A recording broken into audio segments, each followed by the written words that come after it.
The world of fun and entertainment کے معزز دوستو، السلام علیکم۔ امید کرتا ہوں کہ آپ سب بالکل خیریت سے ہوں گے۔ میرے دوستو، آج کی کہانی حقیقت پر مبنی ہے۔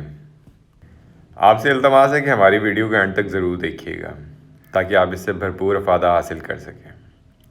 معزز دوستو، میری بچپن سے یہی عادت رہی ہے کہ جب محلے کی دکان سے کچھ بھی لیا، انہوں نے اخباری ٹکڑے میں لپیٹ کر دیا تو شے کے استعمال کے بعد اس ٹکڑے کو ضرور دیکھا۔ یہ 2007 کی بات ہے۔ میں اسلام آباد میں ستارہ مارکیٹ کے ساتھ G74 میں ایک مکان میں رہتا تھا۔ اس وقت میں CSS کی تیاری کر رہا تھا۔ ستارہ مارکیٹ میں تازہ جلیبی بن رہی تھی، وہ خریدی تو اخبار کے ساتھ آنے والا ٹکڑا پوری طرح زندگی تبدیل کر گیا۔ ہوا کچھ یوں کہ اس ٹکڑے پر ایک کالم چھپا ہوا تھا۔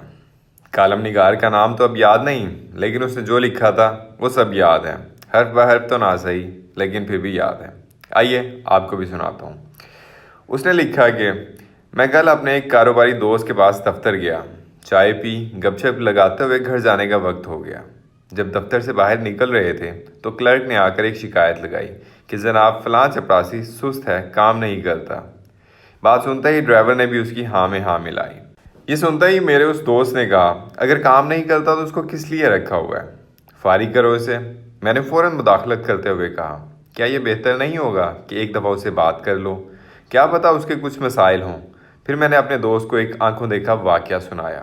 شیخ صاحب لاہور میں ایک معمولی دفتر میں ملازم تھے۔ دن کچھ ایسے پھرے کہ اسی دفتر کے صاحب کو پسند آ گئے اور یوں ان کی فیملی میں شیخ صاحب کی شادی ہو گئی۔ قدرت شیخ صاحب پر مہربان تھی۔ دن رات اور رات دن میں بدلتے گئے اور شیخ صاحب ایک دکان سے ایک مارکیٹ، پھر ایک فیکٹری سے 2، 4 اور پھر نہ جانے کتنی فیکٹریوں کے مالک بنتے چلے گئے۔ دھن برستا گیا، 2 بچے ہو گئے۔ شیخ صاحب نے کرائے والے کمرے سے ایک اپارٹمنٹ، پھر لاہور کے انتہائی پوش علاقے میں 2 کنال کی ایک کوٹھی خرید لی۔ مالی کی ضرورت پیش آئی تو چکوال سے آتے ہوئے سلطان کو فیکٹری سے نکال کر اپنی کوٹھی پہ 1500 روپے ماہوار پر ملازم رکھ لیا۔ سلطان ایک انتہائی شریف اور اپنے کام سے کام رکھنے والا انسان تھا۔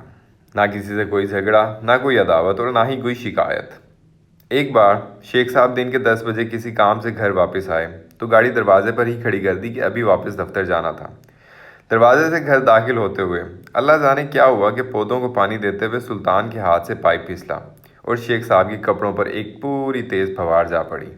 شیخ صاحب بھیگ گئے، سلطان پاؤں میں گر گیا، گڑ گڑا کر معافی مانگنے لگا کہ صاحب غلطی ہو گئی۔ لیکن شیخ صاحب کا دماغ تو آسمان پر تھا۔ غصے میں نہ آؤ دیکھا نہ تاؤ، وہیں کھڑے کھڑے سلطان کو نوکری سے نکال دیا اور کہا کہ شام سے پہلے گھر سے نکل جاؤ۔ سلطان بیچارہ سامان کی بوٹلی باندھ کر گھر سے نکل کر دروازے کے پاس ہی بیٹھ گیا تھا کہ شاید صاحب کا غصہ ٹھنڈا ہو جائے اور اسے واپس بلا لیں۔ شام کو شیخ صاحب واپس آئے، دیکھا سلطان ابھی تک بیٹھا ہوا ہے تو گارڈ سے کہا کہ اس کو دھکے دے کر یہاں سے نکال دو، یہ نہ یہاں نظر نہ آئے۔ صبح ہوئی تو سلطان جا چکا تھا، رب جانے کہاں گیا تھا۔ وقت گزرتا گیا، شیخ صاحب کی تیزی سے ترقی پاتے کاروبار اور فیکٹریوں میں ٹھہراؤ سا آنے لگا۔ کاروبار میں ترقی کی رفتار آہستہ آہستہ کم بڑھتی گئی، لیکن شیخ صاحب زندگی سے بہت مطمئن تھے۔ پھر ایک فیکٹری میں آگ لگ گئی اور پوری فیکٹری جل کر راکھ ہو گئی۔ کچھ مزدور بھی جل گئے۔ شیخ صاحب کو بیٹھے بٹھائے کروڑوں کا جھٹکا لگا۔ کاروبار میں نقصان ہونا شروع ہوا تو شیخ صاحب کے ماتھے پر بھی بل پڑنا شروع ہو گئے۔ بڑا بیٹا جو کہ یونیورسٹی کا اسٹوڈنٹ تھا، دوستوں کے ساتھ سیر پر مری گیا۔ واپسی پر حادثہ ہوا تو وہ جوان جہان بیٹا دنیا سے رخصت ہو گیا۔ پھر تو شیخ صاحب کی جیسے کمر ہی ٹوٹ گئی۔ ناظرین گرامی، اور یوں نقصان پر نقصان ہوتے گئے۔ 2 کنال کی کوٹھی بیچ کر 10 مرلے کے عوامی طرز کے محلے میں آ گئے۔ جب عقل سے کچھ پلے نہ پڑا تو پیروں فقیروں کے ہاں چلے گئے، شاید کوئی دعا ہاتھ لگ جائے اور بگڑی ہوئی زندگی پھر سے سنور جائے۔ باقی ماندہ کاروبار بیچ کر اور کچھ دیگر پراپرٹی کو رہن رکھ کر بینک سے قرضہ لیا اور چھوٹے بیٹے کو ایک نیا کاروبار کر کے دیا، پر اس کے پارٹنر نے اسے دگا دیا اور اکثر پیسہ ڈوب گیا۔ تو یوں شیخ صاحب 60 سال کی عمر میں چارپائی سے لگ گئے۔ ایک دن ایک پرانے جاننے والا ملنے آیا، حالات دیکھے تو بہت افسوس کیا۔ کہا شیخ صاحب انڈیا سے ایک بزرگ آئے ہوئے ہیں، بہت اللہ والے ہیں۔ دادا صاحب کے پاس ہی ایک مکان میں ان کا چند دن کا قیام ہے، اگر آپ ان کے پاس سے دعا کروا لیں تو اللہ کرم کرے گا۔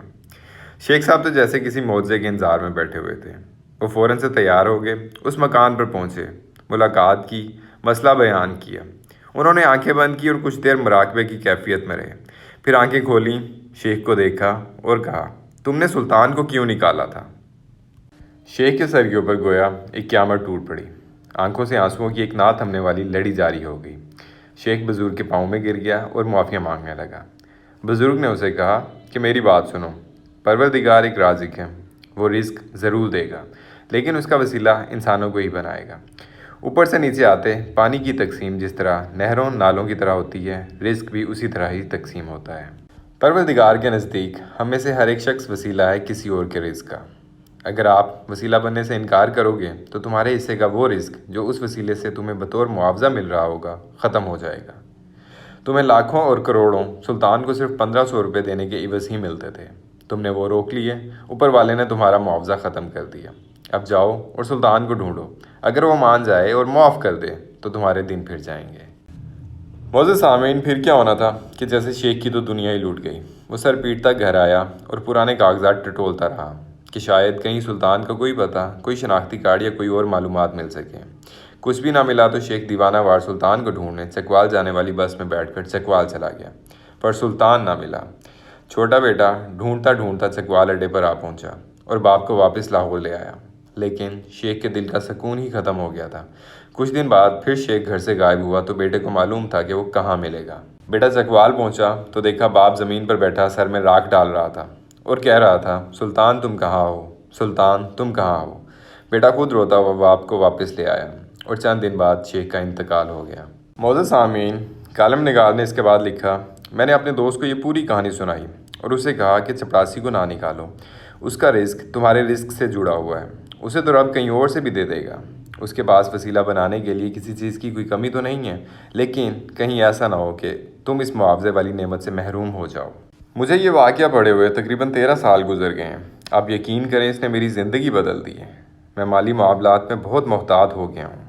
میں نے ڈھونڈ ڈھونڈ کر اور نیک نیتی سے وسیلہ بننے کی کوششیں کی، خاندان میں جو بھی مستحق ہیں ان کا خیال رکھنے کی کوشش کی۔ میں ان 13 سالوں میں کبھی تنگ دست نہیں ہوا، ایک سے بڑھ کر ایک وسیلہ ملتا گیا اور میں آگے بڑھتا گیا۔ آپ لوگوں سے بھی یہی التماس ہے کہ آپ بھی لوگوں کے لیے وسیلہ بنیں۔ معزز سامعین گرامی، یہ تھی ہماری آج کی سٹوری۔ میں امید کرتا ہوں کہ آپ کو بہت پسند آئی ہوگی۔